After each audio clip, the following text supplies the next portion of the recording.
Lionel মেসিকে 2030 বিশ্বকাপে আর্জেন্টিনার জার্সিতে দেখা যাবে কিনা তা নিয়ে এখনই নিশ্চিত করে কিছু বলা কঠিন। তবে ভক্তরা ইতোমধ্যেই এবারের ফিফা বিশ্বকাপের মাধ্যমে মেসির জাতীয় দলের জার্নি শেষ বলে মনে করছেন। তবে মেসির বাইরে আর্জেন্টিনা সমর্থকদের মধ্যে দেখা দিয়েছে নতুন এক স্বপ্ন, আর তা হলো মেসির বড় ছেলে থিয়াগো মেসিকে জাতীয় দলের জার্সিতে দেখা। কাতার বিশ্বকাপের পর অনেকেই ভেবেছিলেন সেটিই মেসির শেষ বিশ্বকাপ হবে, কিন্তু 39 বছর বয়সেও এবারের বিশ্বকাপে আর্জেন্টিনাকে ফাইনালে তুলেছেন এই কিংবদন্তি। 2030 সালে মেসির বয়স হবে 43, ফলে সেই বিশ্বকাপে তার খেলার সম্ভাবনা কম বলেই মনে করছেন অনেকে। তবে তখন থিয়াগোর বয়স হবে 18, আর এই হিসাব থেকেই আর্জেন্টিন সমর্থকদের নতুন স্বপ্নের শুরু।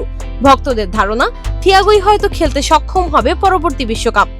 In the heart of the city rises a destination built for greatness. International Convention City, Bosundhara. Life takes a new course. বর্তমানে 13 বছর বয়সী থিয়াগো খেলছে যুক্তরাষ্ট্রের ক্লাব ইন্টার মায়ামির যুব একাডেমিতে। অনূর্ধ্ব 14 দলের হয়েও শিরোপা জিতেছে সে। চাইলে স্পেনের হয়েও খেলার সুযোগ রয়েছে থিয়াগোর।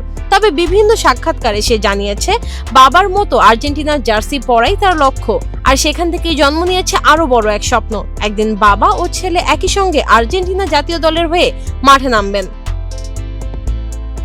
তবে এখনো অনেকটা পথ বাকি। মেসির মতো কিংবদন্তি হয়ে ওঠা যে সহজ নয় সেটিও জানেন সমর্থকরা। তাই সময়ই বলবে 2030 বিশ্বকাপে থিয়াগো মেসিকে সত্যিই দেখা যাবে কিনা আকাশী সাদা জার্সিতে।